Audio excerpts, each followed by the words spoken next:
Les tensions dans la région du Sahel atteignent un niveau particulièrement critique, dans un contexte sécuritaire déjà marqué par l'instabilité et la multiplication des attaques armées. Dans un communiqué récent, l'Alliance des États du Sahel, regroupant le Mali, le Niger et le Burkina Faso, affirme faire face à une situation de plus en plus préoccupante. Les trois États dénoncent une série d'attaques violentes sur leurs territoires respectifs, qu'ils considèrent comme une menace directe contre leur stabilité et leur souveraineté. Selon eux, ces événements ne seraient pas uniquement le fait de groupes armés locaux, mais s'inscriraient dans un cadre plus large, influencé par des dynamiques régionales et internationales complexes. Sans désigner de manière explicite un acteur unique dans l'ensemble du texte, plusieurs passages du communiqué ont été interprétés comme des accusations indirectes visant certains pays voisins. Le document évoque en effet des soupçons d'ingérence régionale, ainsi que des formes possibles de soutien logistique ou d'appui indirect à des groupes terroristes actifs dans la zone sahélienne. Ces accusations, particulièrement sensibles, interviennent dans un climat diplomatique déjà tendu entre plusieurs États africains.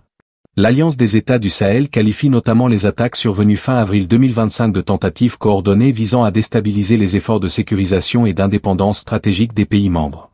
Elle estime que ces actions ne sont pas isolées, mais qu'elles s'inscrivent dans une série d'événements répétitifs traduisant une intensification des pressions sécuritaires et politiques dans la région. Dans ce contexte, les trois pays sahéliens ont déjà pris des décisions fortes au cours des derniers mois. Parmi ces mesures figurent la réduction de certaines coopérations militaires, la révision de partenariats diplomatiques, ainsi que des ajustements stratégiques visant à renforcer leur autonomie en matière de défense et de sécurité.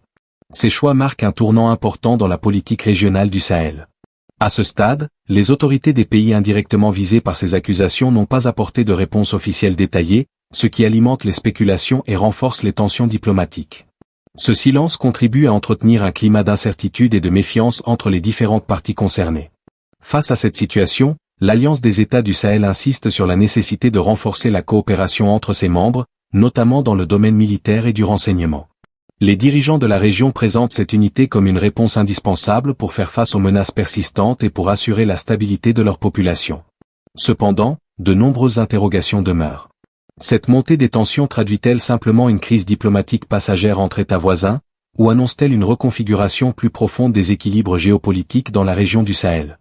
Une chose est certaine, la situation actuelle place la région à un moment décisif, où chaque décision politique ou militaire pourrait avoir des conséquences durables sur l'avenir sécuritaire et stratégique de toute l'Afrique de l'Ouest.